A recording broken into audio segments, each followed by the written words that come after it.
Bonjour les amis, dans notre vidéo Excel d'aujourd'hui, je souhaite vous montrer l'une des facettes d'un outil exceptionnel qui n'est apparu qu'à partir de la version 2007 d'Excel. J'ai nommé l'outil mise en forme conditionnelle. Alors, cet outil-là, on va essayer de voir, comme j'ai dit, l'une de ses facettes. Et pour ce faire, imaginons que je souhaite mettre en valeur les factures que j'ai dans ce tableau. Et pour cela, donc imaginons, l'exercice est le suivant. Je souhaite afficher les cellules avec les mots payés en vert et celles avec le mot impayé en rouge. Donc je commence par sélectionner les cellules en question. Je vais sur accueil et ensuite l'outil mise en forme conditionnelle.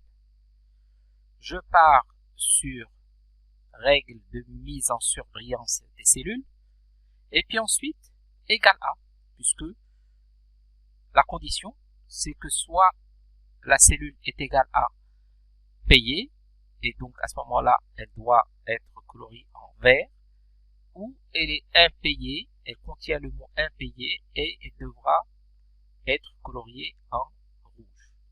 Donc je dois informer Excel, donc mettre en forme les cellules dont le contenu est égal à payé, et on a dit qu'on souhaitait que ça soit en vert. Vous voyez que là, automatiquement, la proposition est facile à faire. Si j'avais souhaité utiliser une autre couleur, il m'aurait suffi de cliquer sur format personnalisé. À ce moment-là, Excel allait me proposer donc plusieurs choix. Voilà, police, ça veut dire que la couleur du texte, remplissage pour la couleur du fond, bordure, c'est bien sûr l'encadrement, et là, bien sûr, il m'aurait suffi d'aller sur automatique couleur, et puis j'aurais choisi la couleur que j'aurais souhaité. Voilà. Mais là, ce qui m'intéresse, c'est donc couleur remplissage vert avec texte vert foncé. Et donc je vais valider par OK, et le tour est joué.